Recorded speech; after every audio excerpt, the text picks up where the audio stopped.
মঙ্গল, বুধ আৰু বৃহস্পতিবাৰে যিহেতু অসমীয়া নৱবৰ্ষ আৰু ৰঙালী বিহুৰ উপলক্ষে ৰুদ্ৰ ট্ৰেডাৰ্ছৰ অফিচ বন্ধ থাকিব, সেই কাৰণে যিখিনি আমাৰ পেণ্ডিং অৰ্ডাৰ ৰখি গৈছিলে ইলেকশ্যনৰ গাড়ীৰ অসুবিধাৰ কাৰণে, সেই বস্তুখিনি পঠোৱাৰ কাৰণে অহা কাইলৈ অৰ্থাৎ দেওবাৰে আৰু সোমবাৰে আমাৰ অফিচ খোলা থাকিব। যিহেতু অন্য দেওবাৰসমূহত আমাৰ অফিচ বন্ধ থাকে, এই দেওবাৰটোত স্পেচিয়েলি অফিচ খোলা ৰাখিছোঁ যাতে সেই পেণ্ডিং অৰ্ডাৰবোৰ পঠাব পাৰোঁ। আৰু আপোনালোকৰ যদি নতুন অৰ্ডাৰ আছে, বিহুৰ আগতে আপোনালোকক লগা কিছুমান অৰ্ডাৰ আছে, কাৰণ বিহুত যিহেতু 3 দিন বন্ধ থাকিব, তাৰপিছত আকৌ নেক্সট শুক্ৰবাৰেহে আমাৰ অফিচ খুলিব।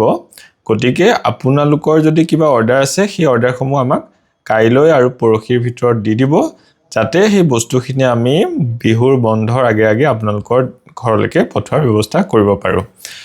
আৰু এই ভিডিঅ'টোৰ মাধ্যমেৰে আপোনালোক সকলোকে এইটো কথাও জনাব বিচাৰিছোঁ যে বিহু বন্ধৰ পিছত আকৌ যিহেতু 2-এদিন গাড়ীৰ প্ৰব্লেমছ হ'ব পাৰে, কাৰণ যিহেতু মানুহবোৰ ঘৰৰ পৰা আকৌ আহিব বা যোনবোৰ এফালে আহিব তেওঁলোক আকৌ উভতি যাব, তো আকৌ ধৰক 2 দিনমান অসুবিধা হ'ব পাৰে। গতিকে আপোনালোকে এসপ্তাহৰ এটা টাইম পিৰিয়ড হাতত লৈ কাইলৈ আৰু পৰহিলৈ ভিতৰত আপোনালোকৰ অৰ্ডাৰখিনি দি আপোনালোকৰ ষ্টকটো মেইনটেইন কৰিব বুলি আশা ৰাখিলোঁ।